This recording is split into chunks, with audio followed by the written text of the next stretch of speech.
विद्यार्थी मित्रांनो नमस्कार. सोशिओलॉजीचं जे आपलं सुरू आहे त्यातले महत्त्वाचे काही टॉपिक आपण पाहतो आहे. त्यातला पेपर 2चा हा टॉपिक आहे बघा. आपण त्याच्यावर थोडक्यात चर्चा करू. जी एस घुरेंपासून सुरुवात करूया, कारण की जी एस घुरे हे भारतीय समाजशास्त्र, जे भारतीय समाजशास्त्राची जी सुरुवात आहे ती जी एस घुरेंपासून आहे. आणि त्यांनी भारतीय समाजाचा ज्या पद्धतीने अभ्यास केला त्याला इंडोलॉजिकल अप्रोच म्हणतात बघा. या नोट्समध्ये मी शेअर केले, त्याच्यामध्ये पाहून घ्या. आणि सर्वात पहिल्यांदा जे माहीत पाहिजे आपल्याला कंपल्सरी ते डिपार्टमेंट ऑफ जे बॉम्बे, म्हणजे आता आपण मुंबई म्हणतो की मुंबई विद्यापीठाचं जे आहे, तर पहिलं समाजशास्त्राचं डिपार्टमेंट हे त्यांच्या अंडर त्याची स्थापना करण्यात आली होती. First department to grant masters in sociology, म्हणजे समाजशास्त्रामध्ये मास्टर्स डिग्री देण्यासाठीचं पहिलं काम हे मुंबई विद्यापीठामध्ये त्यावेळी झालेलं आहे. फार महत्त्वाचं आहे, त्याच्यामुळे मी ते आधी तुम्हाला क्लिअर केलं. आता पहा, यांचा जो अप्रोच आहे म्हणजे भारतीय समाजशास्त्राचा, ज्यावेळेस यांनी पहिल्यांदा अभ्यास केला तर त्यांचं जे काम आहे, घुरेज वर्क इन्फ्लुएन्स बाय, कशामुळे त्यांच्यावर कोणाकोणाचा प्रभाव होता, तर लिबरल फिलॉसॉफी जे आहे त्यांच्यावर बघा आहे प्रभाव महत्त्वाचे आहे. त्या प्रभावाच्या अंडरचा अभ्यास केला जातो. लिबरल फिलॉसॉफी जे आहे, उदारमतवादलं सगळं तत्त्वज्ञान आहे त्याचं होतं, कारण की त्या काळातलं उदारमतवादी सगळी संरचना होती, बाजाराची रचना होती, ती मुक्त व्यापाराची रचना होती, अशा प्रकारचा आहे. त्याच्यामुळे तो प्रभाव असणार आहे त्या फिलॉसॉफीचा. रॅशनॅलिटी आहे म्हणजे साधारण रॅशनॅलिटीच्या माध्यमातून सगळं लॉजिकच्या माध्यमातून चेक करायचं. ते प्राईड इन हिंदुइझम होतं बघा, म्हणजे हिंदू धर्माविषयी आणि हिंदुइझमविषयी ओव्हरऑल त्यांना प्राईड होता.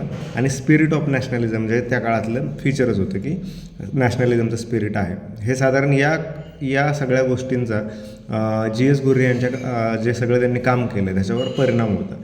नंतर बघा, अकॉर्डिंग टू उपाध्याय जे थिंकर्स आहेत त्यांच्यामध्ये घुरे यांचं जे काम आहे ते कशा प्रकारचं आहे, बायोग्राफिकल आहे आणि सुपरफिशियल अशा प्रकारचं आहे. म्हणजे टीकात्मक पण आहे त्यांचं, आणि त्यांचे ते ह्याच्यामध्ये जे आहे ते लिडरशिप पण आहे. म्हणजे त्या काळातलं लिजंड जे काम आहे, कारण की सुरुवात झाल्यानंतर त्यात चुका होणारच, त्याच्यामुळं दोन्ही प्रकारचं टीका त्यांच्यावर त्या प्रकारे. ही नावं लक्षात ठेवा. यांच्यामध्ये जे लिहिले घुरे, उपाध्याय यांनी काय म्हणलं, परीक्षेला हे असे आले पाहिजे.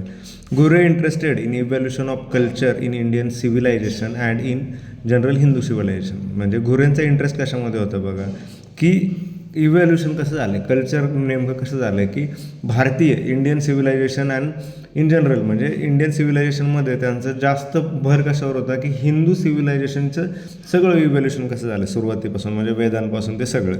त्याच्यानंतर त्याच्यासाठी काय केलं त्यांनी, की इंडक्टिव्ह इम्पेरियलिझम नावाची गोष्ट आणली, त्यालाच इंडोलॉजिकल अप्रोच दिला आहे. म्हणजे त्यांनी काय केलं आहे, की बेसिकली लक्षात घ्या की जे काम झालेलं आहे, म्हणजे जे लिटरेचर आहे, अगदी वेद असतील, उपनिषद असतील, यातलं जे कार्य आहे, 2 सोर्सेस ऑफ हिज वर्क, म्हणजे त्यांच्या कामासाठी त्यांनी ते वापरलं. म्हणून त्याला नाव त्यांच्या अप्रोचला इंडोलॉजिकल दिले, कारण की त्यांनी भारतीय जे सगळे सोर्स आहेत ते सोर्स वापरून अभ्यास करण्याचा प्रयत्न केला आहे. Ghurye didn't confirm to accepted methodological patterns, म्हणजे मेथोडॉलॉजीच्या ज्या पॅटर्न्स त्या काळात ॲक्च्युली इंग्लंडमधून ब्रिटिश ज्यावेळेस आलते त्यावेळेस त्यांनी काय केलं होतं, की जे अप्रोच आणले होते म्हणजे अभ्यासाचे त्यांच्या सोशल अँथ्रोपॉलॉजीच्या माध्यमातून, तर त्याच्यामध्ये काही विशिष्ट पद्धती होत्या, पण त्यांनी त्या ॲक्सेप्ट नाही केल्या आणि स्वतःची मेथोडॉलॉजी डेव्हलप केली घुरे यांनी. त्याच्यानंतर त्यांच्यावर इन्फ्लुएन्स कशाचा होता बघा, ब्रिटिश ओरिएंटलिझमचा होता. ब्रिटिश ओरिएंटलिझम आणि नॅशनलिस्ट स्ट्रँड जे होते सगळे वेगवेगळे राष्ट्रवादी विचार करणारे जे एक होते, अशा दोन्हींचा प्रभाव होता. आणि त्यांच्या मग सगळ्या सिव्हिलायझेशनमध्ये ओरिएंटलिझममध्ये म्हणजे ब्रिटिशांच्या माध्यमातून आलेले ते सापडते. मग घुरेंनी मेथड कोणत्या वापरल्यात बघा अभ्यासासाठी. घुरे यूज प्रायमरी टेक्स्च्युअल मेथड, म्हणजे टेक्स्टच्या माध्यमातून काम की लिहिलेलं काय, भारतीय जे सगळं लिटरेचर आहे, साहित्य आहे, याच्यामध्ये काय काय लिहिलेलं आहे, त्या माध्यमातून त्यांनी भारतीय समाजाचा आणि सिव्हिलायझेशन कसं डेव्हलप झालं याचा अभ्यास करण्याचा प्रयत्न केला. Combined older humanistic approach to study of human society with modern anthropology, म्हणजे त्यांनी काय केलं की ओल्डर ह्युमॅनिस्टिक अप्रोच जो आहे साधारण मानवतावादाच्या माध्यमातून त्यांनी स्टडी करण्याचा प्रयत्न केला त्या आत्ताच्या मॉडर्न अँथ्रोपॉलॉजीमध्ये. परत मॉडर्न अँथ्रोपॉलॉजीचा संदर्भ काय येतो अँथ्रोपॉलॉजीचा इथे, तर त्या काळात ब्रिटिशर जे आलते ते अँथ्रोपॉलॉजिस्ट त्यांच्यासोबत घेऊन आलते. अँथ्रोपॉलॉजी म्हणजे मानववंशशास्त्राचा अभ्यास करतात. ते कशासाठी आणले होते, तर ज्यावेळेस भारतावर राज्य करायचं तर राज्य करताना कशा प्रकारचे इथले लोक आहेत, इथले वंश काय आहेत, त्यातल्या संस्कृती काय आहेत, याचा अभ्यास त्यावेळेस अँथ्रोपॉलॉजीच्या माध्यमातून केला जायचा. आणि त्याचाच प्रभाव अगदी समाजशास्त्राचं ब्रँच भारतामध्ये तयार होण्यापर्यंत आलेलं आहे. Emphasise on the necessity of indigenous knowledge for the growth of the Indian society. म्हणजे भारताच्या सगळ्या सोशोलॉजीच्या सगळ्या ग्रोथमध्ये त्यांनी काय इंडिजिनियस नॉलेज म्हणजे इथं भारतात तयार झालेलं नॉलेज काय त्याचा वापर केला. आणि त्याच्यामध्ये ऑफकोर्स कल्चरल नॅशनलिझम सांस्कृतिक राष्ट्रवाद होताच. Caste and race in India फार महत्त्वाचं आहे बघा. त्यांचं पुस्तक आहे caste and race in India त्यांनी लिहिलेलं. या पुस्तकातल्या ह्या डायरेक्टली नोट्स दिलेल्या आहेत. तुम्ही अशाच्या अशा एक्झामला वापरलं तरी चालतील. Caste and race in India एक्झामला अशा पुस्तकातले नोट्स वापरल्या की डायरेक्टली मार्क्स पडतात. त्याच्यामुळे मी दिलेलं आहे. हे काही जरी इंग्लिशमध्ये असलं तरी त्याचं मराठीत बोलताना जे आहे त्याचं तुम्ही स्क्राईब करा म्हणजे त्याच्या नोट्स येईल. कास्ट अँड रेसमध्ये काय आहे कास्ट अँड रेस इन इंडियामध्ये की Aryan invasion as the source of Brahmanical civilisation. म्हणजे ब्राह्मणिकल सिव्हिलायझेशन जे सगळं झालेलं आहे संस्कृती जी उभी राहिलेली आहे ती कशामुळे त्याचा सोर्स काय आहे तर आर्यन इन्व्हेजन आहे. आर्यनचं जे आगमन आहे त्या माध्यमातून आहे. Caste system originated as an attempt by the Aryans to maintain purity. Caste system म्हणजे जात कशामुळे झालं तर प्युरिटी मेंटेन करण्याचं जे काय सगळं होतं त्या माध्यमातून जातव्यवस्था निर्माण झालेली आहे. अशा प्रकारचं जे आहे या पुस्तकामध्ये आहे. त्याच्यानंतर आणखी एक स्ट्रॅटेजी काय त्यांनी वापरली तर examining traditional knowledge system in the text जे आहे सगळ्यांचं. मग त्यांनी सांगितलं की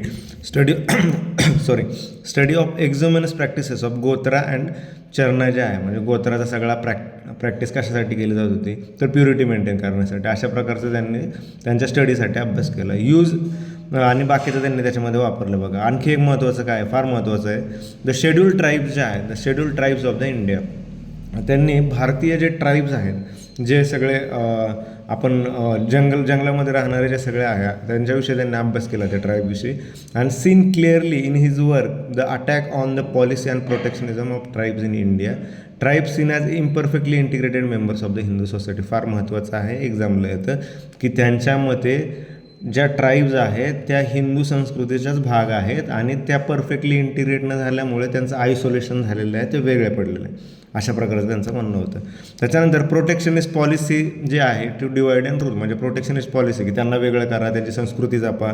अशा प्रकारची जी पॉलिसी ब्रिटिशांनी त्यावेळेस आणली होती तर ती पॉलिसी ही रूल करण्यासाठी आणली होती असं पण त्यांचं म्हणणं होतं.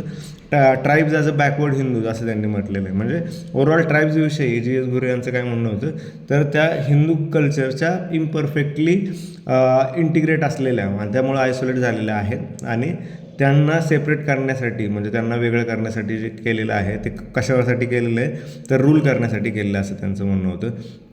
कास्ट अँड किनशिपबद्दल आणि फॅमिली मॅरेजबद्दल त्यांनी सांगितलं की mainly analyse through ancient textual evidences म्हणजे कशाने काय काय टेक्स्टमध्ये कशा प्रकारचे लग्न होत होते. अनुलोम प्रतिलोम विवाह जे आहेत त्या ह्याच्यामध्ये आहेत बघा वेदांच्या ह्याच्यामध्ये मेन्शन आहेत. त्याच्यानंतर इंडोगॅमी मेंटेन कास्ट लाईन म्हणजे सेम कास्टमध्ये लग्न करणं ते अजून पण होतं आहे. आणि एक्झोगॅमी म्हणजे practice by gotras clans to avoid relationship जे आहेत त्याच्यामध्ये. इंडोगॅमीचं अजून पण आहे. इवन मागच्या वर्षी UPSCला क्वेश्चन्स पण होतं की इंडोगॅमीचं की हे जे मॅट्रिमोनियल वेबसाईट आहे तर त्या मॅट्रिमोनियल वेबसाईटने काय केलं आहे लग्नसंस्था जुळवणारे जे आहेत त्यांनी काय केलं आहे तर जातव्यवस्था मेंटेन ठेवली आहे का म्हणजे जातीनुसार साधारण वेबसाईट्स आहेत बघा. त्यानुसार आता पहिल्यांदा जर समजा शिक्षण आहे तर त्या सारख्या शिक्षणाच्या सारख्या जाती असणारे लोकांचे जर मिळत नसले त्यांना त्या प्रकारचे पार्टनर्स तर ती व्यवस्था आता लॉंगर ह्याच्यामध्ये म्हणजे बऱ्याच क्षेत्रामध्ये अगदी दुसऱ्या देशामध्ये असतानाही सेम जातीचे जे आहे ते इंटरनेटच्या माध्यमातून विज्ञानाच्या माध्यमातून शोधण्याचा प्रयत्न होतो आहे का अशा प्रकारचा क्वेश्चन होता आहे. आणि त्या क्वेश्चनला म्हणजे तंत्रज्ञानाला सुद्धा जातव्यवस्थेने मागं पाडलं आहे अशा प्रकारचं त्या क्वेश्चन्सचा तो साधारण सूर होता. मग अशा प्रकारचे क्वेश्चन्स एक्झामला येतात. तर याच्यामध्ये तुम्ही काय काय परत एकदा सांगतो काय काय लक्षात ठेवणार तर घुरे जे आहेत त्यांनी सर्वात पहिल्यांदा काय केलं तर इस्टॅब्लिशमेंट केलेली आहे. त्याच्यानंतर काय आहे घुऱ्यांचं सगळं वर्क जे आहे ते कशा प्रकारचं आहे का त्यांच्यावर प्रभाव कशाचा होता. त्याच्यानंतर उपाध्यायांनी घुरेविषयी काय म्हणले घुऱ्यांचा इंटरेस्ट कशा प्रकारचा होता. त्याच्यानंतर त्यांचं जे आहे त्यांनी कोणत्या मेथड वापरल्या टेक्स्च्युअल मेथड्स वापरल्या. त्याच्यानंतर ह्युमॅनिस्टिक अप्रोच वापरला. एम्पेसाइज इंडिजिनस नॉलेज वापरलं. Caste and race in India, त्यांचं आर्यन इन्व्हेजन नावाचं पुस्तक जे आहे, caste and race in India नावाचं जे पुस्तक आहे त्याच्यामध्ये त्यांनी मांडणी केलेली आहे. अशा प्रकारचं जे आहे हे नोट्समध्ये डिटेल आहे. बाकीचं शेड्यूल ट्राईबविषयी त्यांचं जे मत आहे आपण थोडक्यात, आणि हेच महत्त्वाचं आहे, क्वेश्चन येताना ह्याच्यातूनच येईल. एक ज्यावेळेस GS घुरेंविषयी विचारलं जाईल तर 5 मार्काचा क्वेश्चन एक्सपेक्टेड आहे एक्झामला, त्याच्यामुळं यातलाच येईल. याच्या ज्या नोट्स आहेत ह्या मी तुम्हाला शेअर केलेलं आहे टेलिग्राम ग्रुपला.